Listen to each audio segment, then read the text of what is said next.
You're listening to Podketeers. Welcome to episode 271 of Podketeers.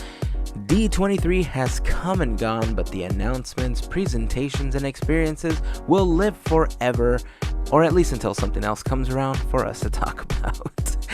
In this episode, we talk about how our D23 Expo weekend went and how it compared to past D23 Expos.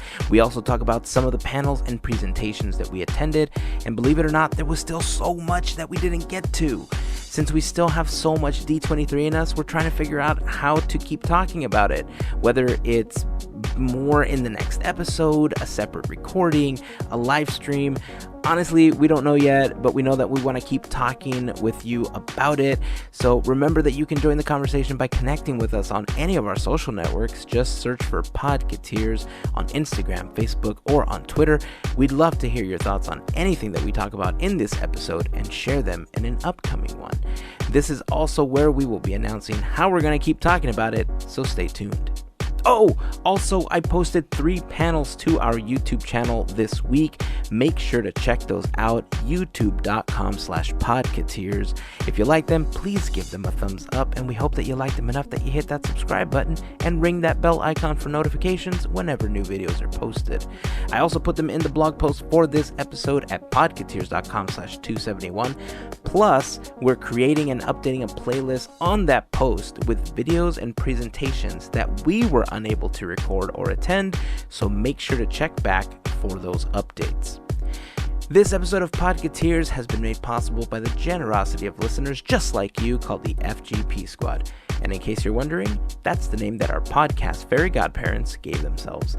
It's the monthly contributions via Patreon from the FGP Squad that help make these episodes of Podketeers possible. If you like the podcast, it's a great time to become part of the FGP Squad. We have giveaways, special content coming out, so if you'd like more info, a link to sign up, or maybe even to make a one-time donation, you can go to podketeers.com/FGP. To all of the members of the FGP Squad, we just want to say thank you for your continued support. All right, let's get this started. Here is episode 271 of Podketeers.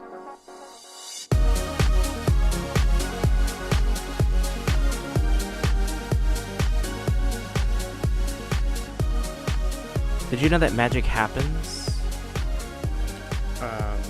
Yeah, I did. And apparently it's going to be happening in the spring of 2020 at the Disneyland Resort, right down Main Street, as a brand new daytime parade. Nice. I thought you were talking about the big ship that's going to be sailing the seas. What is that one called? The Wish? It's called the Wish. Yeah. You know, I like the names. I like the names of the ships, and I hope one day we're able to go on one of these cruises because they look super fun. Yeah. They look like floating cities, man. That ship looks so big. When they do that shot where Tinkerbell does her thing and the name appears, and then the pixie dust goes all the way down the length of it, and the camera's just panning along the ship. It's like, when is this ship ever going to end? Yeah. Yeah. It's huge. And is this one supposed to be bigger than the rest of the fleet? Did you guys catch that? I can't imagine anything on the Earth being bigger than that ship, but I don't know. That's funny. I'm learning as you guys are talking about it, so there's a lot I know I missed. Yeah, so that was announced during the sneak peek of the resorts and all the good stuff coming to all of the parks around the world. That video, as we speak, is rendered out. I've already finished editing it. It's on its way up to the YouTubes, and believe it or not, it's 20 gigabytes. Like, it's a huge video. So I don't know how long that's going to take to upload, but it's huge. I've never uploaded something that big to YouTube before. Yeah. Well, I would imagine that a lot of people are traveling home from the expo still, you know, that came from far and wide. And, you know, here in America, at least, we've got a 3-day weekend coming up. So I think a lot of people are probably going to kind of hit YouTube this weekend and kind of revisit things they missed or you know, if they want to relive something they saw. So I still feel like it'll be up in an appropriate amount of time. I'm hoping so. I'm one of those people because I want to see what other people got on film and to kind of help, remember some things because it kind of seemed like a blur. Yeah. Yeah, indeed. I don't know if we actually said that we're talking about the D23 Expo for 2019, but that's what we're talking about. Well, I mean, it was in the title of the episode, right? And it's on the That's episode fair. card. That's So Yeah. I hope that people know that we're talking about the expo. And if they don't, they We're do just now. talking about ships. Yeah. So the D23 Expo was this last weekend. It was an absolute blast as always. I gotta say, I mean, I roamed around the expo Friday and Sunday. There was so much to do. I felt like I did so much, and yet I feel like I almost did nothing. But I don't feel like I came away from it dissatisfied. I saw so much and I experienced so much. I got a chance to talk to so many of our friends, met so many new people. I spent a lot of the time vlogging for the first time at an expo, and I bet you I still missed a whole bunch of stuff. But when it comes to stuff like this, I generally have my camera out and I'm shooting photos of people in their cosplays and the all of the stuff that's on display. And this time around, I decided to take a few pictures, like with my phone and the camera that I was vlogging with. But it wasn't anything that I may end up posting. It's just kind of to have them. But I did spend a lot of time recording video of stuff happening there and vlogging and talking to people that I was seeing at the expo and recording the panels. So in case you guys didn't get a chance to see them, I did record the Disney Legends ceremony. That is up on the Podketeers YouTube channel now. As we are recording this episode, just a few days before we launch the episode, I'm in the process of uploading the sneak peek of the parks and resort. What was the name of the actual panel? I know it had a long name.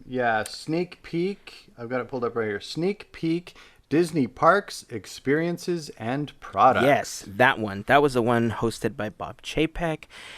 It's almost 2 hours long. Got the whole thing. There was some great performances. Let's start there, because there was a lot of announcements that came out of this panel. And I don't want to, talk about everything in case people want to watch it. But, I mean, look, we do armchair Imagineering, and we enjoy it. And we have those moments where we just think to ourselves, man, you know what? That idea just seems crazy enough to end up in a Disney park. And lo and behold, during that panel, we get an announcement that at the UK Pavilion at Epcot, we're getting Cherry Tree Lane. Yeah. Yeah, so basically we are doing their work for them, and they are not paying us for this. But once again, in a long record of success, we have given Imagineering some gold, and they ran with it. Yeah. Right? The moment I found out, I'm like, oh my God. Yep. I have to tell Gavin, this is crazy. Yep, I had people message me on Instagram like, you called it, dude. Like, if there are any doubters left, let this put it to rest. Imagineering is listening to Podketeers because we bring them gold. So it's only a Right. matter of time before we start seeing some of those other attractions, and they start digging out the rivers of America to build an underground Gravity Falls attraction. Oh, my gosh. One day. Look, honestly, if let's say that they are, we don't know if they are or not. We've always dreamed that is the case. But let's say, from our last episode when we did Frontierland, like the more that I thought about it, like, dude, I really want to see the Muppets, at the Golden Horseshoe. And if that's one of the things to come from all of this, then okay, so be it. But it was such a moment of, I don't want to call it vindication, but it was one of those moments where you're just so proud. And it's like, we think like Imagineers. We do, so I was super happy when I saw that announcement. Yeah, I agree. That was probably the biggest, I think for most people, that was probably the highlight of that show, as far as a single thing that was announced. I think there were some big projects which were announced, which were, big in their own way, in collective ways, but that was the biggest kind of singular thing, I think. Yeah, I mean, I think there was a few. I mean, I think the further announcements of the Avengers Campus, that got a huge ovation while we were sitting in there. And but yeah, the Mary Poppins announcement, man. I mean, any Podketeers fan that heard that episode prior to this announcement, high fives all around. Let's do this. High fives all around. Super cool. Oh yeah. So speaking of Avengers Campus, I was super excited, obviously, because we already knew that we were getting, the PIM Industries stuff. We were getting we already knew some information about the attractions coming. As part of Phase 2, we are getting an e-ticket attraction starring Spider-Man. I couldn't get a lot of information out of the section, the Marvel section on the floor, because a lot of the information for that attraction is still kind of secret. It's still under wraps. They're still developing the ride technology. Essentially, the way that it's going to function and the story behind it is that you are in this web. It's called the web. It's like a place where geniuses go to build, toys and stuff, and you're doing research with Peter Parker, and that's who it's led by. And so they're developing these tiny little robots, which, by the way, look like the ones that Penny is riding in and Into the Spider-Verse. And they begin to multiply somehow, and they begin to invade the Avengers Campus. And so what's supposed to be a training session with Spider-Man turns into an actual mission. And the way that the ride vehicle was laid out, it looked like you were wearing some kind of VR technology, glasses or helmet or something, and you have the ability to shoot webs to capture these little spider robots. So far, we don't know a lot about the track. It looks like it might be a trackless system. Did you guys get a chance to see any more information, or did you guys get a chance to see this announcement? No, I just heard about it, and I saw the Imagineering Pavilion that had some cryptic imagery at best. Yeah, pretty much the same thing. Yeah, it was really cryptic, and I mean, whenever they have these types of projects, I like to be surprised. I don't want to know too much going into it, because I do feel that it ruins a lot of the surprise in the attraction. But I did get a chance to speak with Brent Strong, who's the executive creative director at Walt Disney Imagineering. I actually got a clip that is going to end up in the vlog for day 3 of D23. But we had a chance to talk a little bit about what's coming to the attraction, what's coming to Marvel's campus, or to the Marvel campus, and I'm so excited. We were talking about how we do our own armchair Imagineering stuff and some of the stuff that we'd like to see, and we just kind of chatted about, the process, and it was one of the coolest things to happen to me, at least, while I was at D23. What were some of the things that you ended up seeing on Friday? On Friday, for me, I did the Galaxy's Edge music and sounds panel. So it was all about John Williams' contribution to the score of the land and all of the sound effects that they employ throughout the land. That panel was really cool. It was filled with lots of little facts about the things that they created, and they clued us into some things to listen for while you're in the land, and some of the unique sounds and even storylines that they created through sound within that land. So I don't know if everybody has had a chance to go to Galaxy's Edge yet, but if and when you do get to go, they've done a lot of things like they do on Main Street, where the citizens and business owners that live and work on the second story of like the marketplace are audible sometimes when you're walking through. You can kind of hear them going about their lives up above. And so they had some great audio files of some of that you got to hear really clearly.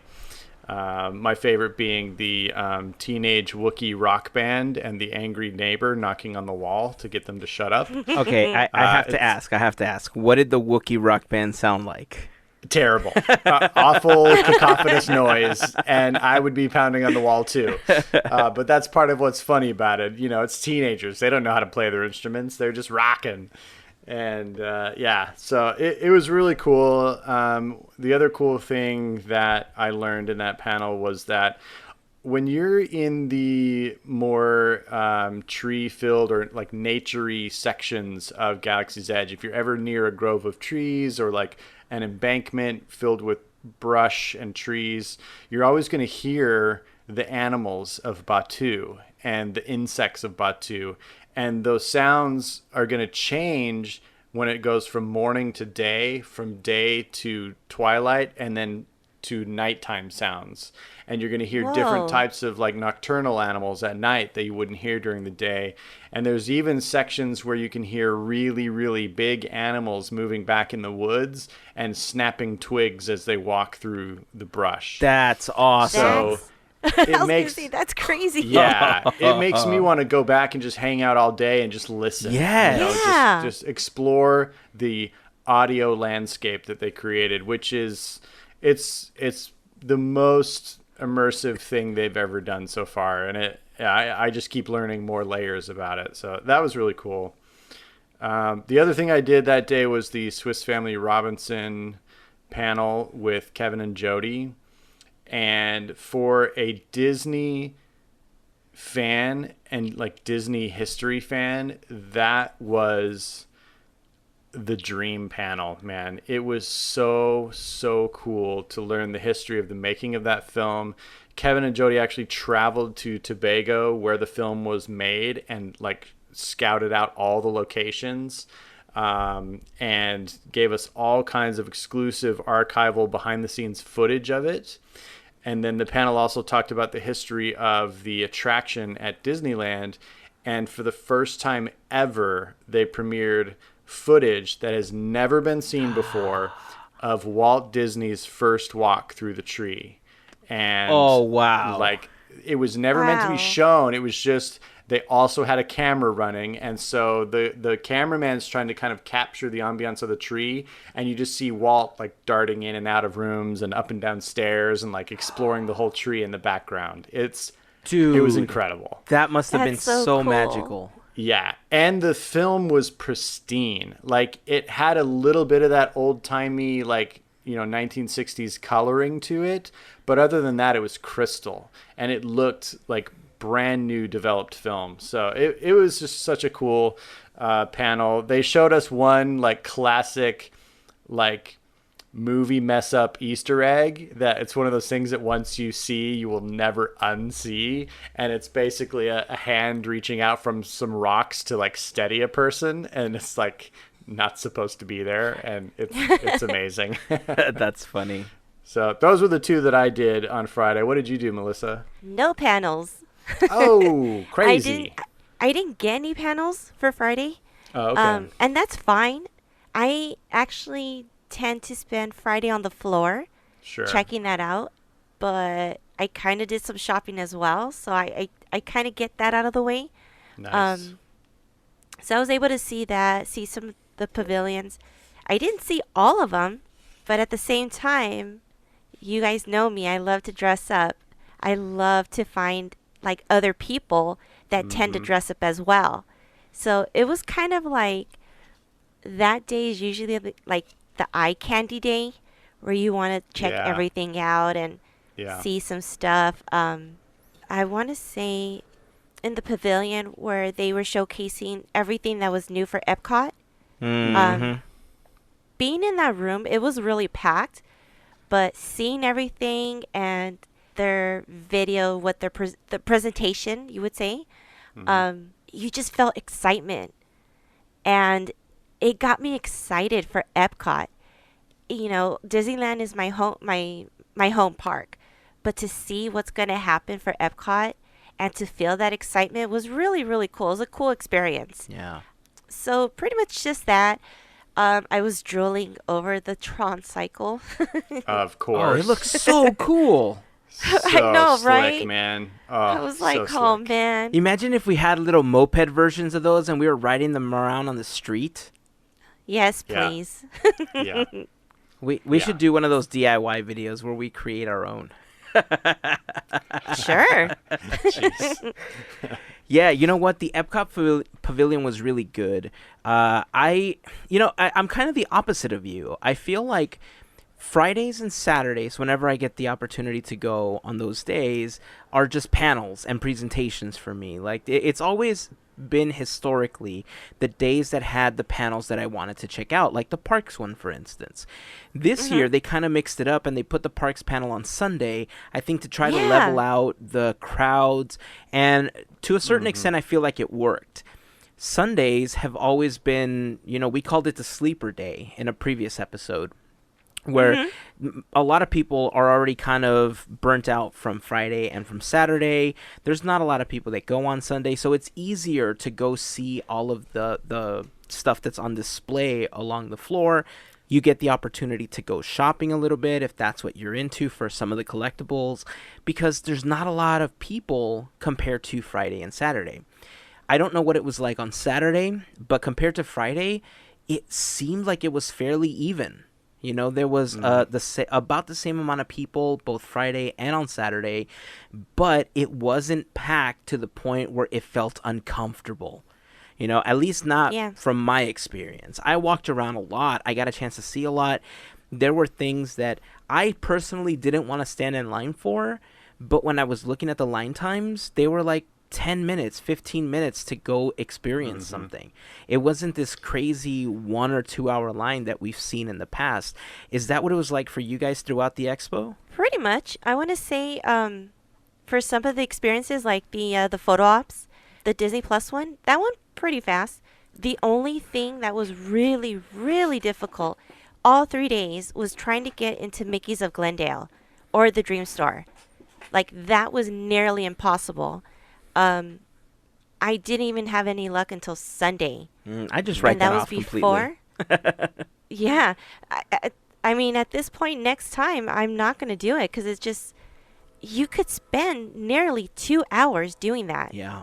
It's like, no. Yeah. And then by the time you get in, you feel rushed because you're like, I've already wasted 2 hours. Let me shop real quick. And then, I'm like Heyzen. I haven't gone to those in a couple expos because it's not worth the time sacrifice. But I feel like, to Heyzen's point about the crowds, I feel like this particular expo, the booths, especially the bigger booths, like the main like anchor booths, were much more open and absorbed their own crowds. Yeah. So that the main expo floor felt it less. So like that Marvel booth, there could be like, I don't know, like 400 or 500 people in there, it seemed like. Yeah. And that took out a huge chunk. Disney Plus was the same way. It was just a big open space. And, the stores had their own queues kind of set aside out of the way so that you didn't feel the crowds in your face as much. I do still feel like it was as populated as it has been in years past, and I feel like for the most part they did a good job of managing that. There were a couple of wrinkles with some of the new layers that they added this year with the pre-reservations online the week before and with the gold member lines. That anytime they add something new, it usually takes them an expo or two to figure it out, and it's not fully figured out yet. So I'm glad that you brought that up. Before we continue talking about what we saw at the expo, what was on the floor, the panels and such, let's go back to that experience because, like you said, this was the very first time that they did reservations. And before we start, let's just put it out there. In case you don't know and didn't try to make reservations, it was originally slated for a Friday at noon. And what ended up happening was they had a problem with the system. They said, we're going to do it at 1 o'clock. They pushed it to 1 p.m. on that Friday. They couldn't get it working, and so they said, hey, look, we're going to do it on Saturday. From what I know and from what they announced, what ended up happening was that the registration process wasn't recognizing certain types of passes. And so there was a lot of people complaining, how dare you do this and how dare you do that. But the way that I saw it was, if I happen to have one of those passes that it wasn't recognizing, I'm glad that they took the extra time to try to figure it out and didn't just launch it on time, and then screw these people out of their passes. I mean, am I the only one that feels like this, or are you guys kind of on board with that? No, I agree with that. I also feel, however, that it was unfair of them to originally schedule it during a standard work day.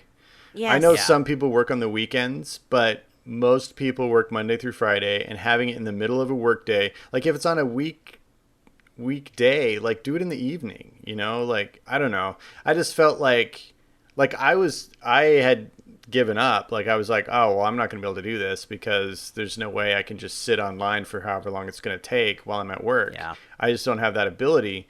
And so I was glad that they moved it to Saturday so I could at least try. And then it happened.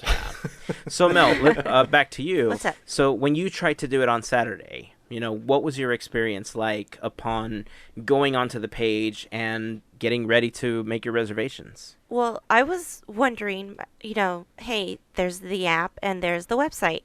I was like, you know what? Let me try both. And remembering how Galaxy's Edge went, I'm going to try some multiple browsers and see what happens. I mean, who knows? I don't know. I didn't really think that it was going to be randomized. And it was really interesting to see that the app was a lot faster when you're waiting in line. I thought, oh, cool. This is pretty awesome. I'm moving pretty fast. But on my browsers, I did notice that my first browser, where how you click on the link to say that you're there, Yeah. was a little slower than my second browser window, which was weird. Mm-hmm. And then my third one ended up being just as fast as my second one. So I'm like, what is going on? Like, it was confusing and a little frustrating. It was a little rocky, but things, in the end did work out. I did end up using a panel from that. So, I mean, I think it could have been a little bit different. I personally don't think it's fair to the charter members that they had to go through that mess. That was really difficult. I'm thinking it feels difficult for me. I'm not a charter member, and I just felt so bad. Yeah. How long did it take before you finally were able to make a reservation? An hour. About an hour. Gavin, Yeah. what about you? What was your experience like? Mine was similar. I just had one browser open, and it was a little over I want to say it was like an hour and 15 for me to get in. We were all logged in around the same time, so I think you got in about 30 minutes before we did, and you had finished yours, and were kind of giving us some advice, about what to expect. We were texting back and forth. By the time I got in, almost none of my first choices were available. None of the stage passes were left for any single store. And none of the other little giveaways were available that I wanted to sign up for. So I went with my second, third, and fourth choices on some of the days. One thing that I will say about the D23 Expo is there has every time been an example of me ending up in something that I never would have chosen if it wasn't like the only thing left. And every single one of those panels has been awesome in some way.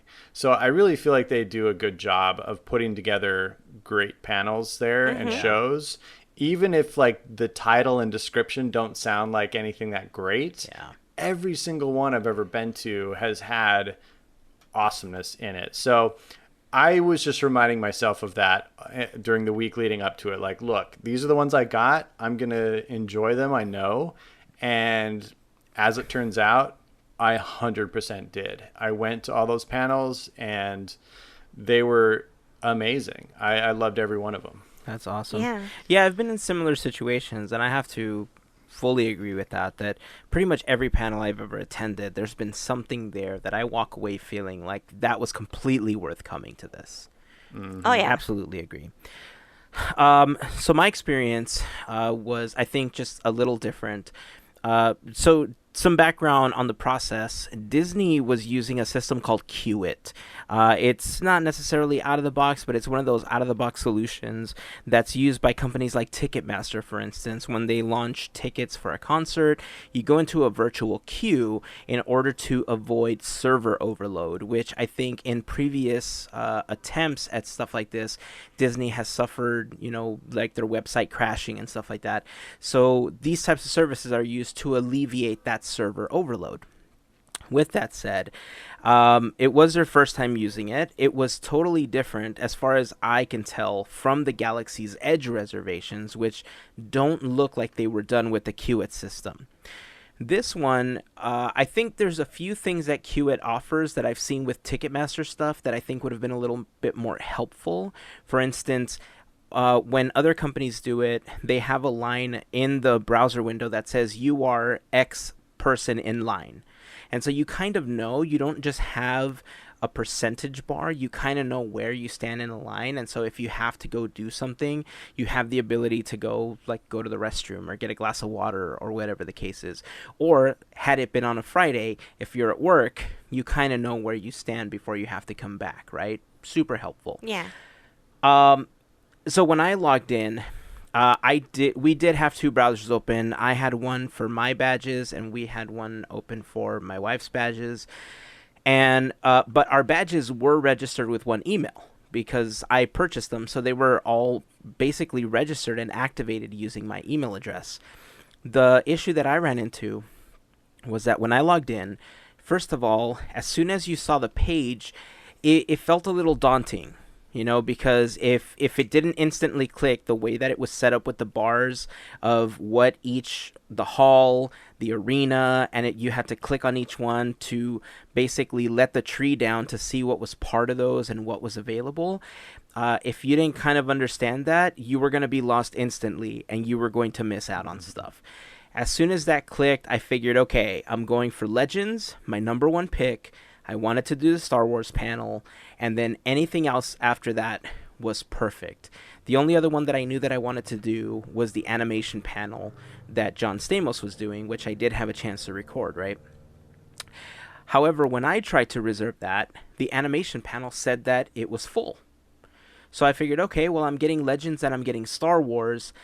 I'm fine. This is it. This is all I need. I'm ready to go. So I went and I checked out. I said that I had a guest for each one of those panels because I didn't know if one of you was going to want to come with me to one of those because my wife wasn't going to be able to come. She wasn't coming until Sunday. So I went ahead and I finished my reservation, and mine went in approximately 35 minutes in. The little guy that was running in the status bar, about 35 minutes in, it said, "You're next in line." I heard the little chime, went in, did my reservations. I got a confirmation email, but I didn't pay attention to it. I just figured, okay, cool. I printed out my screen, and it said, "You are currently reserved for these panels," and I was super happy because I had that. I did do one on Sunday. I'm sorry. I did the one for Mark Davis for myself. That was the one that was available because I wanted to see Pete Docter talk about this Mark Davis book he had just written. Then, approximately 15 minutes later, my wife's browser became available. And so we went in with her badges. We were checking to see what was available. And, of course, Legends was already X'd out. And, we didn't need that. Pretty much everything was full. But then when we went to Sunday, the Art of Animation panel that said that was no longer available for me was still available for her. Whoa. Which I thought was pretty interesting. So I don't know if it was in a weird holding pattern where if people had it X'd off in their queue, that it made it unavailable as kind of like a holding, right? But if you change your mind last minute and finish your reservation without it, that it became available for somebody else to click on it. That's the only thing that I figured may have been how this system functions. And I tried to learn a little bit about the Qit system to see if that was the case, but I couldn't find any information to confirm that. So that's speculation on my part. It was the only thing I felt would be how that system would work, right? Yeah. So we were able to reserve it with hers. And we got her a confirmation email that said, hey, you're ready to go. We got the animation thing. We got the sneak peek of the parks, which, again, for me was unavailable, but for hers was available. So I ended up being her guest with her badges. And then I looked at my confirmation email, and it was blank. And so I instantly freaked out because I'm like, am I going to Legends? What exactly is happening? And I think at this point, because it was the first time that there was a reservation system, I did what pretty much everybody did, and I tweeted at the D23 account on Twitter, and I said, hey, this is what I'm seeing. Is this normal? How do I go confirm? And I think that was the most frustrating part, that there was nowhere for me to log in and verify what it was that I had a reservation for, or to double check to see if I had a guest available on my badge. So if we could offer a suggestion for the next time that they use a system like this, I think a way to verify what it was you got and a way to log into your D23 account and see exactly what you're supposed to be getting, I think would have been super helpful and would have steered people away from bombarding the Twitter account, right? Yeah. The great thing was that I called. This was on a Saturday, obviously. I called on Monday, and I spoke to a very wonderful CM. I believe his name was Tim. So I want to give Tim a shout out because he was super helpful. He explained to me what I needed to do, how I needed to go about it. And, he tried to help me as much as he could. Unfortunately, he couldn't resolve my issue for me, but led me in the right direction. I ended up sending an email. I attached a copy of the confirmation page that I had printed to a PDF in my browser. And I said, hey, I just want to confirm if this is still the case. How do I confirm I have a guest? And within a day, I received a new confirmation email with everything that I had a reservation for. So nice. One lesson that I think, if you're not in the habit of doing something like this, anytime that you have a confirmation for something that you purchase or that you order or something online, most browsers, when you do your file print or control P or command P on a Mac to print, most browsers now have the ability to print to a PDF or a virtual file that you can store on a desktop or on a flash drive, whatever the case is. And stuff like that will go a long way in helping you confirm these things. So whenever something like this comes on, regardless of the event, I would say print yourself a PDF of your confirmation, because for me, that's what saved me, as far as confirming what I already had a reservation for. And I'm super thankful that I had that for myself. And then that's it. I mean, it was perfect. I was able to go. The lines for the actual events and the hall and the arena, I heard mixed things about how they were being handled.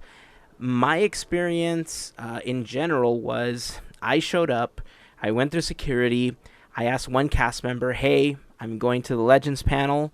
Or I don't think it was a cast member, I think it was just one of the people that was working at the convention center. I asked them where I should go, and they said, stand in this line. And I said, well, I think that's general queue. I already have a reservation. Where should I go? And the response was, this is for everybody. Just stand in this line. And so I started vlogging, right? I wanted to get a video of the big D23 sign and the banner at the convention center and the fountain and stuff. So I started walking, and I figured, like 10, 20 people after me isn't going to make a huge difference at this point. And as I was taking video of the sign, somebody else asked an actual cast member, hey, I have reservations for the Legend Awards. Where should I line up? And they said, oh, just walk into the convention center, hang a left, and go all the way down the hall. You're going to see the escalator, and that's where you're going to check in for the Legends panel. And I thought, okay, well, that's not what people are being told over there, So I walked in, I stood in line, and overall, the way that you went and you tapped your badge on the little kiosk that they had, they also had like iPads that could also tap your badge and they could register you in. You would check in, you would get a wristband, and they had 3 sections set up. They had D23 Gold members, they had people with reservations, and then they had general standby queue. Now, You guys are gold members, or at least you're a gold member, right, Gavin? Or both of you are? Yeah, I'm a gold I am. member. Okay. Wait. Let's be fully clear. I'm a gold charter member. You are a gold charter member. So Fancy. I know, fancy. So what was your experience like with the gold member lines versus just a reservation or even general standby? Overall, for the panels, it seemed like the gold member lines had more of a priority. And it's kind of weird how they had it. I want to say for instance, the Haunted Mansion panel, that one was a little chaotic. And I think it's because it was so overwhelming. You're being nice. That was a lot chaotic. Okay, very chaotic. I am Yes. being nice.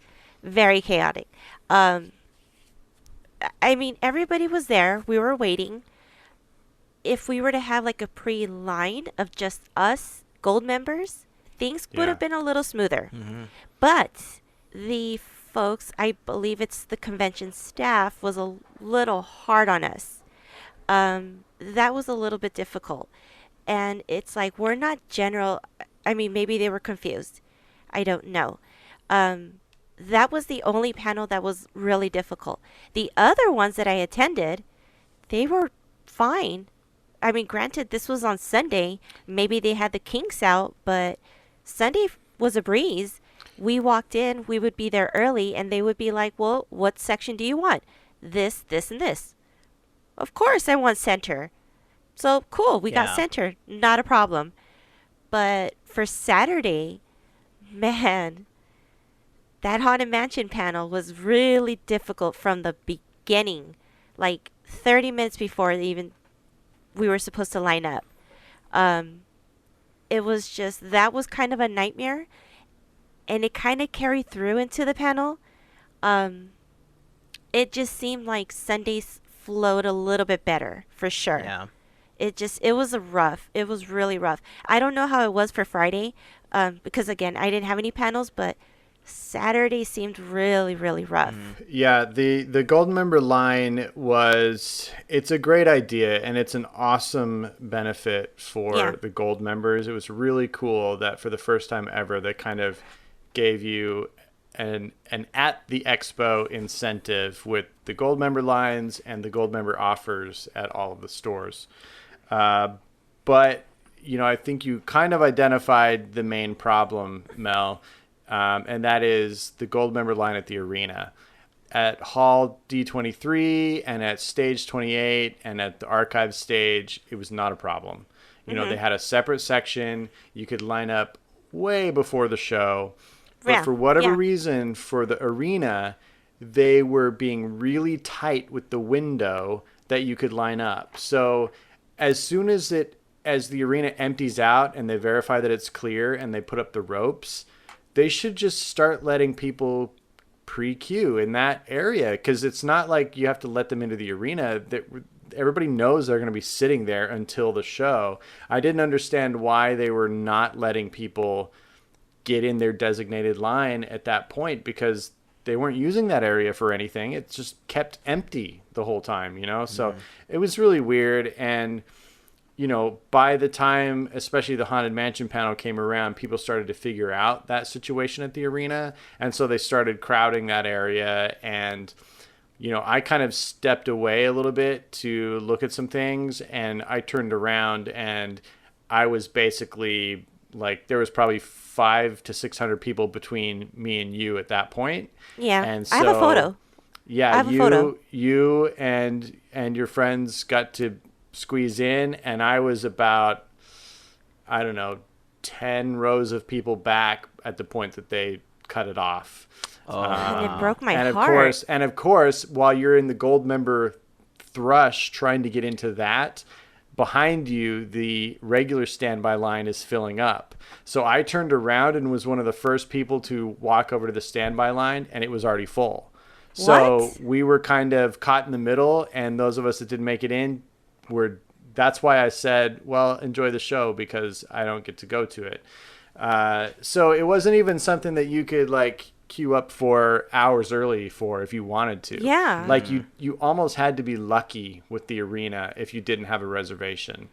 And that was kind of disappointing. Also because they were only using the ground level of the arena. They weren't using the full lower bowl or the upper bowl at all. Like they were just using the ground floor basically. And that was very limiting. You know, they just didn't have a lot. And I think it's because they only designated so much queue area for it. Yeah. So That could have been it. And it's weird because they cut the line. When you text me, that was like 15 minutes after they started letting people in. yeah. And then the saddest part is that I looked up, the whole top level was still open. Oh yeah. So I was like, Yeah. why didn't they let everybody in? It made no sense. Yeah, I went to 3 shows in the arena, and they were all that way. Okay. They were only using the ground floor. The one So that I I went don't to know why. wasn't the case. For the animation one, they did use the seats above us. That's crazy. I don't know why they didn't for these other ones. You know, it's so funny because, you know, Mel brought up something earlier that it seemed that, like, by Sunday, things were running a little bit smoother. And, again, this is just from observing things, how they went down on Friday versus how they went down on Sunday. I feel like there may have been some miscommunications between Disney and the convention center staff and the people that were hired to help with the event, right? Because there was a lot of cast members there to help, but for the most part, I think they really leaned on convention center staff to help because they're the ones that are used to the venue and how to port people in and out. This isn't Disneyland, right? Where the cast members Right. shine. So I think because of that, they were trying to run it like any other event. And so there was some miscommunications about how things should roll in because I don't know if this was communicated to convention center staff, but obviously we had gold members. We had the people with reservations that were guaranteed a seat. And then there was the general standby. The one thing that I was a little confused about was that in several lines, I heard people say, oh, well, I just upgraded to the D23 Gold membership at a kiosk so that I can get in the Gold member line. Yep. You know? What? Yeah. Yep. So yeah, that's how it works. they were letting Yeah. people upgrade to D23 Gold so that they can line up in the Gold line. And, of course. I mean, that's fantastic that they're Gold members, but maybe there should be a rule that the line doesn't apply to you until the next expo because, you know, if you had 300 people that were going to fill up those seats and there was only, you know, 250 that were originally scheduled and 50 were for reservations, those extra 50 people that now have a gold membership are going to take up those extra seats, and then the people with reservations or people in standby don't get to see what they were promised. Well, yeah, that doesn't necessarily correlate because they had a limited number of spots for gold members. Oh, at they all these did. Places. Okay. Yeah, those lines weren't endless. Like they had a special section roped off just for gold member. And like I said, with the Haunted Mansion panel, as soon as that section filled up, they cut it off. No more gold members got in. And that's when I turned around. And by that point, the standby had also already filled up. Ah, okay. Yeah, so okay. that wasn't taking away from anybody. You still had to be there at the right time to get in before it filled up. Gotcha. Okay. You know. That was the one thing that was confusing me. So I'm glad that you clarified that for me. Okay. Okay, Yeah. well, I Now, guess that the is more thing that manageable then. the thing that they didn't make clear, you know, for example, on the first day when I went to Star Wars, that's when I kind of learned about the reserve line and the gold member line. And the fact that gold member line was being given a priority. It was being given the front sections in front of the reservations. So I had a reservation, but I got in the gold member line. And at that point, I felt bad because, oh crap, I'm taking up 2 spots right now because I ate up a reservation that somebody might have wanted that came through that virtual queue after me that they didn't get. And I'm not using that reservation because I've jumped in this other line, you know? Yeah. Like I wish they would have been more transparent about that because, you know, if I had thought of that before I jumped in that gold member line, I might not have jumped in it, you know, but I was already there and I'd been sitting there for like 40 minutes before I thought, wait a second, I should be in that other line because I used up a spot for that, you know, like, I don't know. It was weird. And I feel like it's tough to be fair for everybody in these situations. And I wish that the general guests would be fair with everybody as well, because I know that the cast members and convention workers are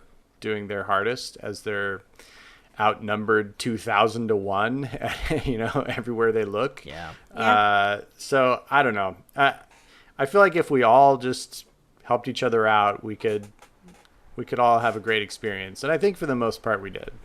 It's so funny because I guess for a lot of people that were visiting the expo for the first time, a lot of this may have felt like a negative. And for the most part, it is a negative experience for some people, right? But when you've been going to as many expos as I think we've gone to, this is actually leaps and bounds better than where we were from the first expo, right? Because compared to where we were with how the lines were being handled and how chaotic it was and people camping out for 3 days beforehand, this was great. I mean, to me, I agree. Yeah, I mean, I felt like this was a really good experience, and because it was the first year, there were some hiccups, but it can only get better from here. Mm-hmm. We weren't in the sun. No. And I remember doing that the last expo, not the previous one, but the one 4 years ago. I remember being in the sun, and that was really rough. So that's a positive that we were able to be in AC with restrooms, with water. We had that accessible. So yeah, there's a balance. So I'm going to see the good. And even with the obstacles, it's still, it ended up being good no matter what. Yeah, totally agree. So let's get back to the actual expo. All right, we went ahead and we talked about some of the things that we experienced already. We talked about Friday. Did you guys see anything else on Saturday that you guys want to quickly recap? Oh, yes.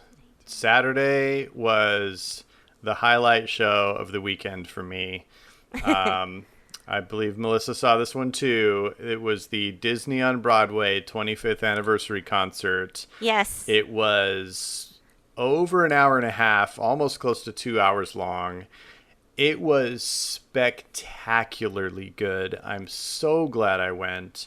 They had 6 legendary Disney Broadway performers, and they did multiple selections from every single Disney Broadway show going back 25 years. What? It was epic. It was so good. I enjoyed every moment of it, and I will never forget it. So I've never seen a Disney Broadway show. Excuse my ignorance. I didn't know that Tarzan was a Broadway show. I learned so much. Mm-hmm. And I'm like, oh my gosh, I'm spoiled because I got to see all of these performances. Yeah. So good. I've always been asked to go to the show. And I'm like, oh no, it's not for me. I don't know, this and that. Oh, I'm kicking myself because this was really good. I mean, really, really good. And because it was the 25th anniversary, it was just, from what I hear, it was much more than the other expos. So yeah, it was really a lot of fun. Yeah. Man, it seems like it was one of those shows. What was your favorite performance? I have to ask. Of all of them, what were the one or two standout songs? Which I know may be difficult to choose. Yeah. Well, okay. So the guy who, the one singer who also emceed it was Gavin Lee. And for those of you who don't know, Gavin Lee is the original Bert on the West End and on Broadway. So he was in Mary Poppins as Bert. And he is famous in that role for his tap dancing, and especially in the Step in Time scene where, due to the magic of theater, he tap dances up the wall and across the ceiling.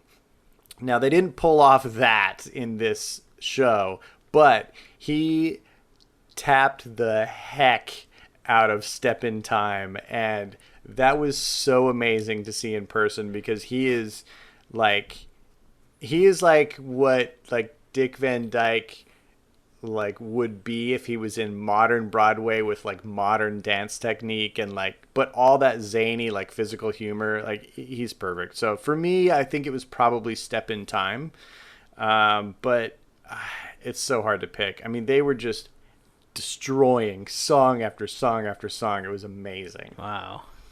Oh, yeah. I want to, gosh, I'm not going to remember the names only because, again, I have not seen any show. So this was like new. But when the gentleman performed Someone Like Me from Tarzan, Yeah. that's, Yeah. I mean, I love Tarzan's, the soundtrack. It's one of my favorites. He did great. And when the lady sang Poor Unfortunate Souls, Oh, Heidi oh, Blickenstaff. she was so Yes. good. I love her. I loved her growl, and she put. Yeah. It's just you. Oh, when you feel it, like when they're going, they're so good. Yeah, she was awesome. I mean, here I'm going to list the 6 singers that were there real quick. So, Alton Fitzgerald White, who was the original Mufasa and did over 4,000 Yes. performances of Lion King. Whoa. Yeah. Kissy Simmons, who was the longest running Nala from Lion King. She did 9 years of it. She was good too. Ashley Brown, who was the original Mary Poppins on Broadway. Gavin Lee, who was the original Bert. Heidi Blickenstaff, who was her. Ursula on in The Little Mermaid, and also the mom in the Freaky Friday musical. And then Josh Strickland, who you mentioned a minute ago, who was Tarzan, like the original Tarzan. So these are like the superstars of Disney Broadway, and they were all there, and it was stupid good. I'm so glad I went to that. The coolest thing is that we learned that Disney is pairing up with the company, with the theater company, and they're going to be doing this like workshop so that they could produce Hercules for free, or it's going to be free performances at Central Park. Yeah, free concert, at like Central free Park? Disney musicals in the park. And they is what they're performed working some of on, the and they're songs. going to debut Hercules with that. Whoa. Yeah. Yeah, That's huge. So we got to hear him do a couple songs from Hercules too. That This is is awesome. epic, man. You know, it's so funny. I Ashley Brown, I never saw her on Broadway. I've never seen any of her performances, but my first introduction to her was at the last D23 Expo when she sang Kiss Goodnight with Richard Sherman. And I heard her sing it, and I just remember walking out of that performance like with little like hearts in my eyes because her performance was just impeccable. Yeah. Right. And yeah. I just wanted to see her as Mary Poppins and see all, you know, what she had done on Broadway. And yeah, I mean, if it was anything that was half as good as that, dude, that was a fantastic show. When she sang Feed the Birds, forget about it. I had a huge lump in my throat. I'm trying not to cry. I was like, Not a dry eye in the house. I mean, that Yeah, for song sure. is so symbolic. I mean, look, anytime I hear the song, regardless of who's singing it, I think I feel like you feel, right? But when somebody puts the heart and soul of what the song is meant to represent, and then you tie it into, it was Walt's favorite song. Yep. I mean, come on now. Come on. Yeah. I would have been sobbing. I know this for a fact because during the sneak peek panel at the parks, like there was a couple of times where it was emotional, right? Like music, I think we all kind of feel like this, right? Music has this way of hitting you in this visceral level that, I mean, it just overtakes your emotions and you just don't know how to handle it sometimes, right? And for me, music scores especially really hit me like that. And at the Parks panel, they debuted the anthem to Epcot. And they were talking about how it represented the past and the present and the future. And they flashed a few pictures of the concept art and stuff. But for a moment, I closed my eyes and I was just kind of letting it sink in. And with the Disney magic and what it represents, oh, man, I opened my eyes. I was like, okay, I've never been to Epcot, but I need to go. I need to go to Epcot. Yeah. Yep. Well, you would have really loved this concert too because it was all live musicians as well. Wow. Yes. So yeah, it was a real concert, man. It was a treat. That's so good. You know what? Since we're talking about shows that are debuting, I'll go back to the Parks panel. And I feel bad spoiling this, but I think this is actually huge news that I want to get your feedback on.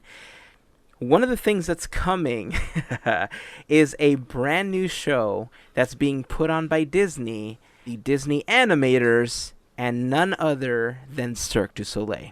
Yep. Oh, yeah. What do you guys think about this brand new collaboration with Disney Animation and Cirque du Soleil?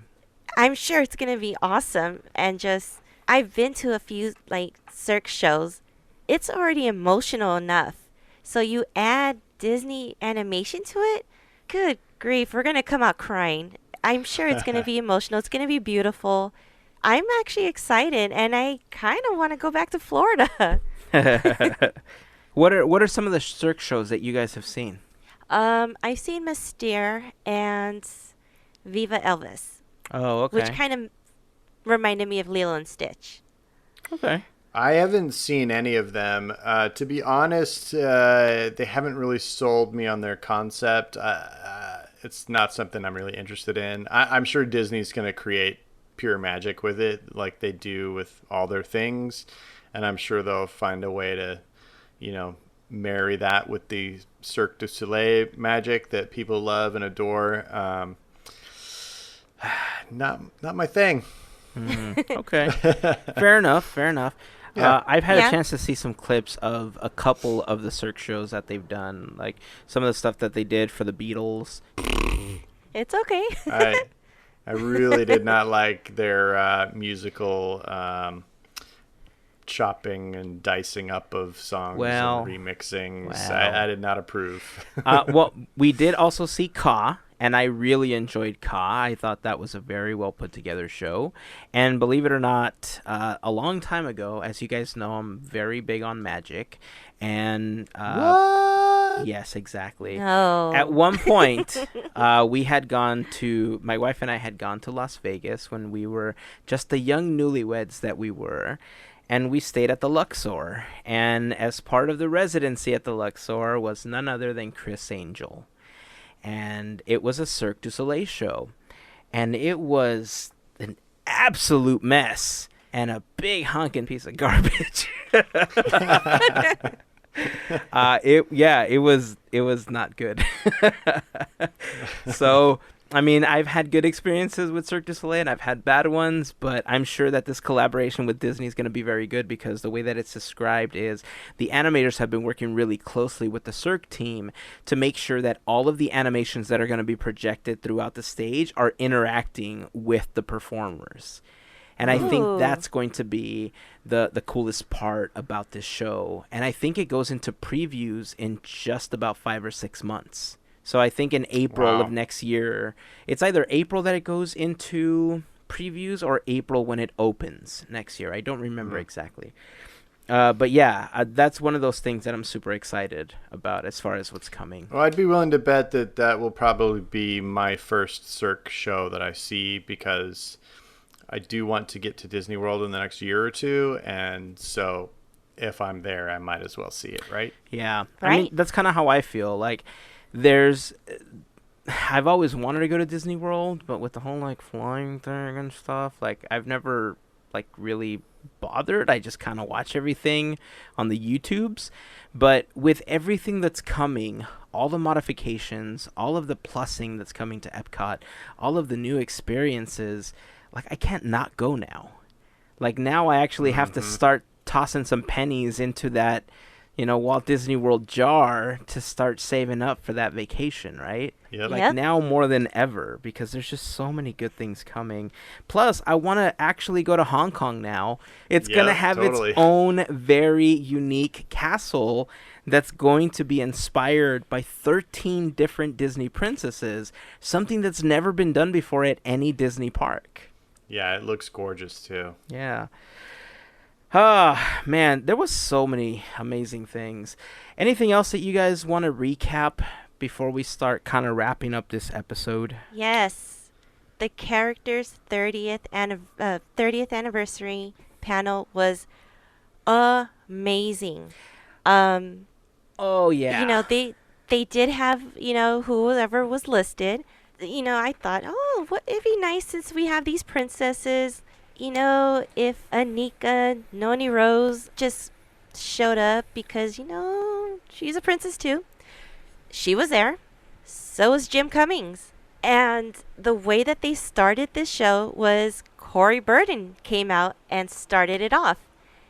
And as he's announcing the special guest, there's this part where it's Corey and Jim, and they are going off characters that they could voice, from Ludwig to Ka to Pooh, and then it's just back and forth, back and forth. So then they bring out a young star who voiced Miguel, and his little brother, who is currently the voice of Miguel. Oh, nice. And they both perform Remember Me, and where I started crying because that is the most beautiful thing I've ever seen. Now, I think I was saving the emotions because I didn't really cry when I met Anthony, when he signed my vinyl. So, yeah, it all came out. I was like, this was beautiful. I didn't think this was going to happen. What a treat. What else could happen? So we go off to talk a little bit more, and they bring out, of course, Mickey, Goofy, and Donald. Nice. They stand up and they had like a script that was specifically for the expo. So they have that going.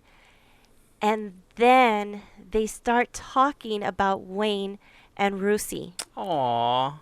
And this is the part that gets to me because they showed a clip from 30 years ago at a Christmas party, and this is going to get me emotional. Okay, so they had a clip, a rare scene, where Wayne and Rusi are both singing as Mickey and Minnie, and it's just off the top of their heads, just for fun, and they're both like so in love, and you could see the chemistry. And then just to know and remember that this is the first expo that we're not going to have her. Oh my gosh, there's just, everyone's in tears. I'm already getting a lump in my throat because she's the only one that we needed there. We didn't have many. We had everybody but her. And Rick Dempsey he got emotional. He choked up, and we all did. You just felt that emotional connection. And so we shake that off, and we get to the princesses. And we have Anika, Linda, Paige, and Jody come out. Mind you, I didn't get to see them when they were inducted for the Legends. So this was awesome, just to be able to see them. And they were just talking about their experiences, little quick fire, questions. But this was another part that got me to cry. Paige O'Hara has like the biggest heart, and I didn't know that she was a painter. She ended up painting a painting for all three of the gals. And the moment like that happens and she's presenting each painting to each of them, everyone's crying because it's just so genuine and beautiful, It's not staged or anything. This is out of her heart, and we're getting to share this moment with her. And then we get Jennifer Goodwin, who is pretty much all of us. She's all of us. She is just freaking out that she's sitting with the princesses and just doesn't think she's worthy of doing that. She's so worthy. She's silly. I loved it. And she got to join in the fun. She's also Snow White, by the way, so technically yes, she is worthy. I don't know why she had such a problem with it. She is a Disney princess. Right? And then we get... I'm not going to butcher up her name. Auli'i Cravalho. Yes. Thank you. She had the most cutest entrance because what they were doing is Corey was announcing each person as they came out. Well, they were announcing what she's done. She already comes out the curtain and she was like, "Oh, sorry." Like she totally messed up. She was so adorable. And then she comes out, she does her thing. She ends the panel with the performance of How Far I'll Go. I cried. Wow. It was awesome. It was That's so cool. awesome. I didn't expect anything. I was just so happy to see who was just on the bill. Voice of Aladdin, I can't remember his name. Scott Wayner. Yes, he couldn't make it, and that was because of a family emergency. But everything else was amazing. I mean, from the get-go, from the beginning to everything. Yeah. Wow. I think that was my highlight for Sunday. It was definitely that. Wow. That's cool. Yeah, I saw two shows on Sunday. I saw the Power Up Your Brain panel with Keegan-Michael Key, which was basically a big episode of Brain Games, which is being kind of rebranded for Nat Geo, upcoming on Disney Plus, and it was amazing. I can't wait to watch that show. Spoilers. And I also went to the Short Circuit premiere at the very end of the day, and that was incredible. Short Circuit is the new branding for the Disney Animation Studios program of short films. So like the Pixar, Okay. the Spark Shorts? So like it's their version of Spark Shorts. Ooh. And I'm here to tell you folks, Disney killed it. They premiered Ooh. 6 shorts and they were incredible. Every one of them. And each of them, the director for each of them came out and talked about them after they played them. And I tell you what, man, they are doing fantastic work. I was so inspired by it. It's incredible to see, and I can't wait to see more. Again, that's more that's going to be premiering on Disney Plus later this year. Oh, that's fantastic. Yeah, so those are the two shows I saw on Sunday, and they were both incredible. So, question, when it comes to these Short Circuit shorts that you watched, I mean, Into the Spider-Verse has been one of our favorite films in the past year, right? It was Yes. just kind of in a league of its own as far as, advancements in animation and storytelling. How do you compare these to what we enjoyed so much about Into the Spider-Verse? Oh, yeah, right there. That's the thing about short films is that's where you get the much more experimental techniques, a lot more artistic expression. That's where a lot of times they develop the effects that they then employ in their feature films down the road. So, yeah, it's right there, man. Everything I saw was mind-blowing visuals, incredible effects, new techniques. One of them looked like you were seriously focused in on watercolor paper, and it was just watercolors that were animated. Whoa. But it was a CG like 3D cartoon. Like I can't even like describe it. It blew me away. Yeah, so absolutely on par with that, and it's stuff that, like I said, that the studio will then like take a lot of the techniques that they learned from these short films and put them into their feature films. And yeah, a lot of the directors talked about how they developed brand new processes for some of the things that they were creating.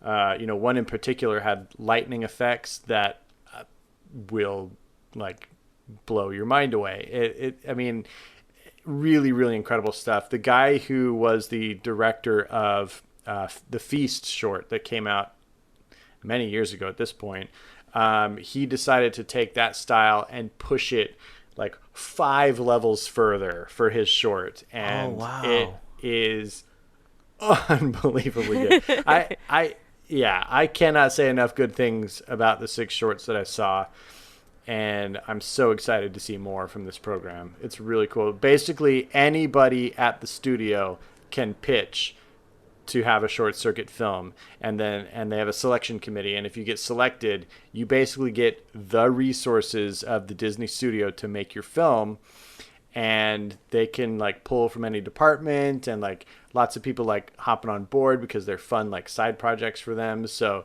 they basically have like all-star teams working on these little short films. Wow. It's super That's incredible. Cool. You know, I'm almost embarrassed to say that I kind of dismissed that panel because of the name. Because I didn't know a lot about it, and I thought, Short Circuit, are they rebooting Johnny Five for Disney Plus? Everybody thought that. And yeah. I thought that, and I thought, I can miss this. But now that you're talking about it, I'm kicking myself for not going to this. It was super cool. And if you think about it, that's a really genius name. It's a circuit of short films, right? So they call it the Short Circuit.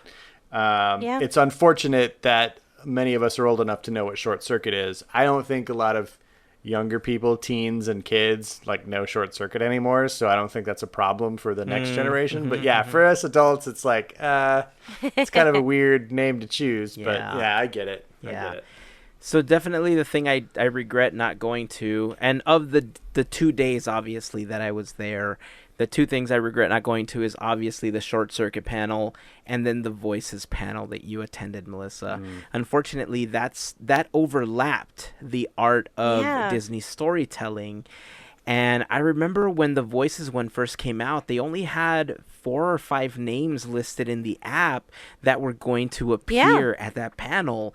And then all of a sudden it exploded, and there was an announcement in the app saying, by the way, new names have been added. And it was like a myriad of Disney voices. And I thought to myself, which one do I really want to go to? And I think nostalgia kind of hit me when I decided to go to the Art of Storytelling, because I love those types of panels. I think Don Hahn is one of the best storytellers that we have right now, and he was a part of that panel, and I was so happy to see him. Floyd Norman is such a charismatic individual, and I really wanted to see what he had to say on this panel. Plus, Tony Baxter was there, and then Paul Briggs of Walt Disney Animation was there, and these are all people that are so passionate about storytelling and how it affects people, and how to create an effective story, that I love listening to them talk about that type of stuff, right?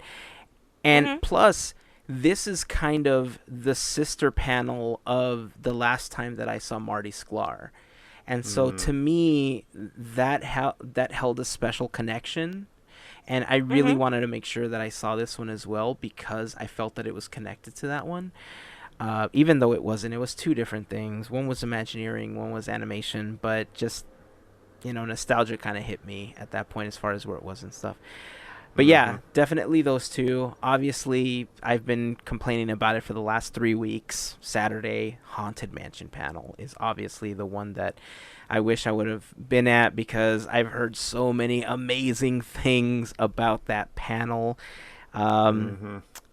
What are the ones that you guys regret not getting a chance to see the most, or wish you would have seen now that you know a little bit more about what happened at those panels?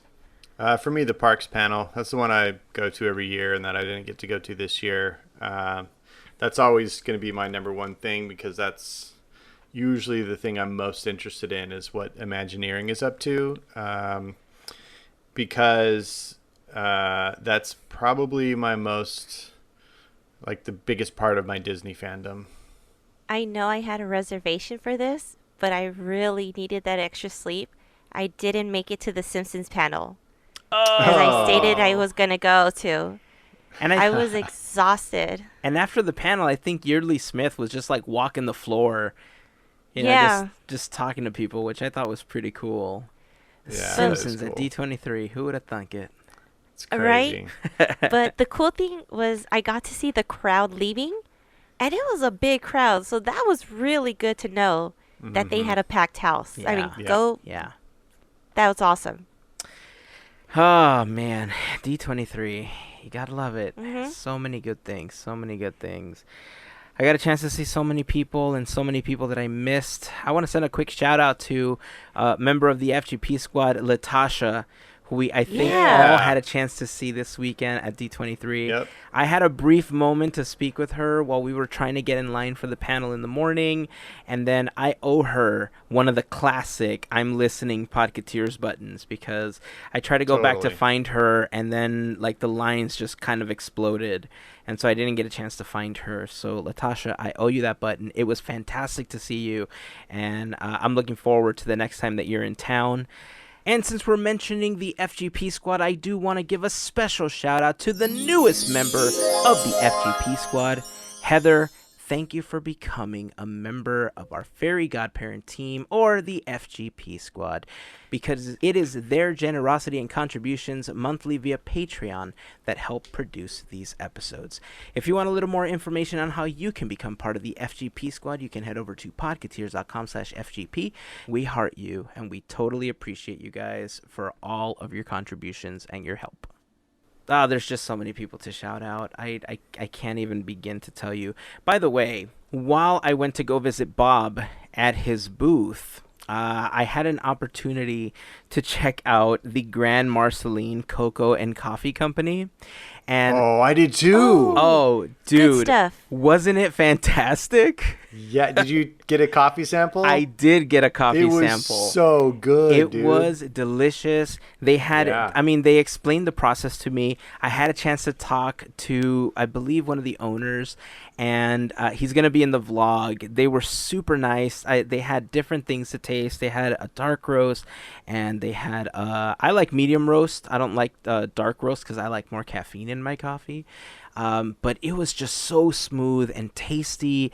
I want to send a quick shout out to them because they were super nice. They gave me some of it to bring home with me, and I was so happy that I had an opportunity to check that out. So many. I was going to say, I have a story about that from 4 years ago. Oh, what is it? So they were at the expo, and my little eye sees Bob Gurr.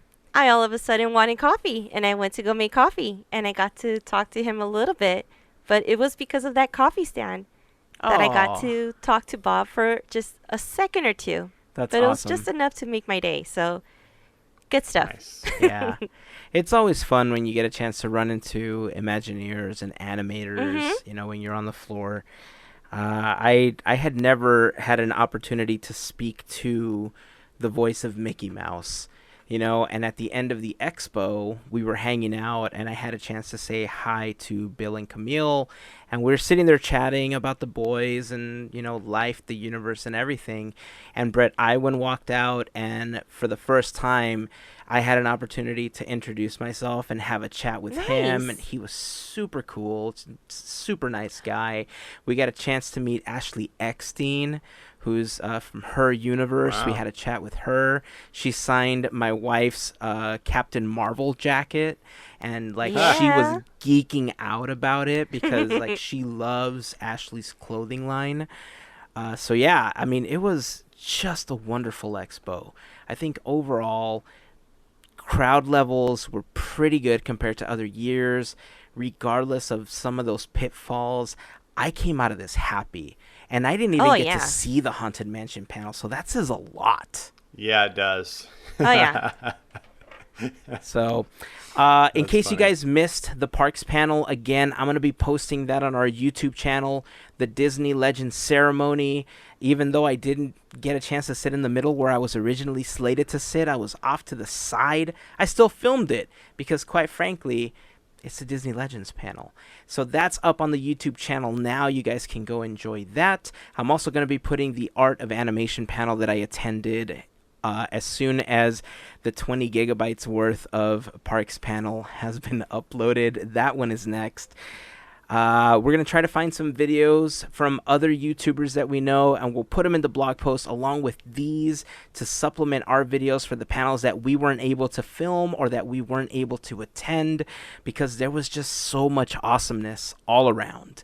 And I think going forward, we're just going to have to buy 17 more cameras, guys. Yep. Let's make it 48. Yeah. Okay. That's 48. That's hilarious. That's hilarious. All right. Any closing thoughts before we wrap up this episode? Gosh, yeah, we should probably do some more collected thoughts next time, just as some highlights, because there's so many more things I want to say. But I did want to mention something. I mentioned a spoiler a few minutes back. Did you guys know that they were selling an exclusive Expo only pin for $140? No. Yeah, I got it. It's this one right here. Oh, the Disney Plus pin, the charter one. Nice. It's the Founders Circle. Yes. So Disney Plus was being heavily marketed. They got everybody whipped up into a Disney frenzy and then had everybody drink the Kool-Aid. And I'm one of them. I may have said it on the show. I know I've told you two both that I didn't plan on getting Disney Plus, but they had a great deal, a 3-year package subscription that made it cheap as chips. And you got this little Founders Circle pin with it. So that's basically just a prepaid price for 3 years of the service. They sold me, man. All the new content that they talked about this weekend, going to that Short Circuit panel, talking to the Nat Geo people, all of it added up. And man, I couldn't pass up the deal. So that was my big souvenir of the whole expo, was signing up for Disney Plus. So I'm really excited about it. Yeah. Nice. I know that the deal itself for $140 is going to be running for about a week or two after the expo. And so you'll still be able to get that price. Don't know if you're going to be getting the pin or if that was just exclusive to the expo, but it is cool. It is a really good discount.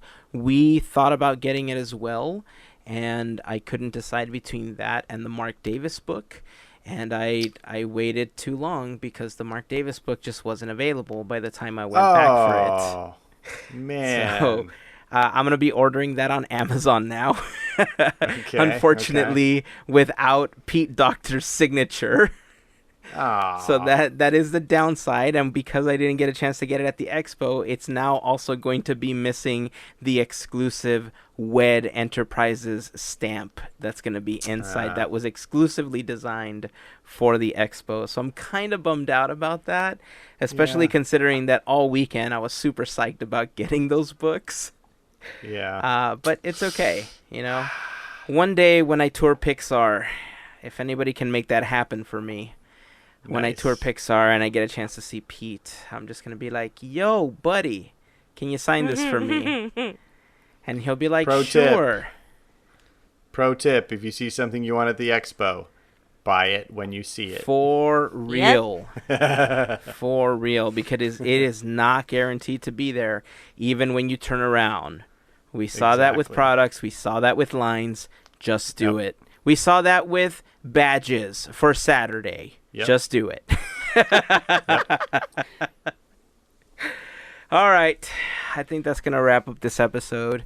Like you said, Gavin, there's just so much to talk about. There's so much that we can continue recapping.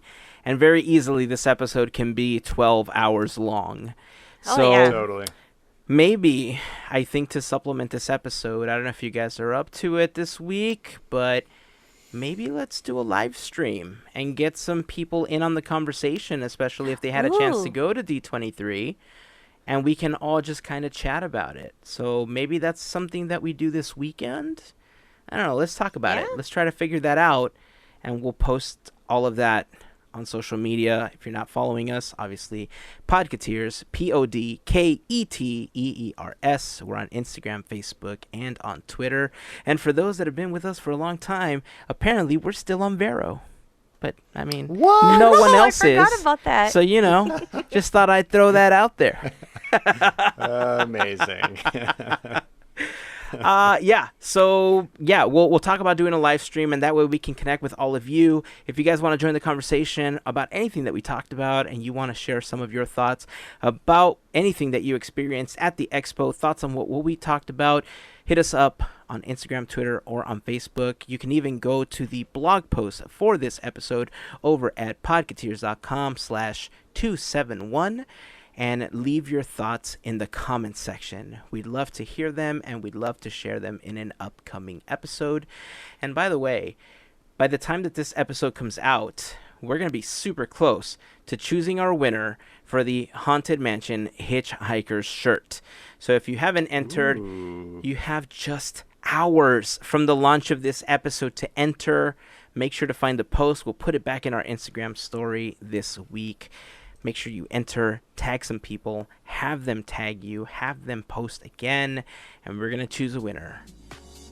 And we're going to be happy because it's the Hitchhiking Ghosts. It's an awesome shirt.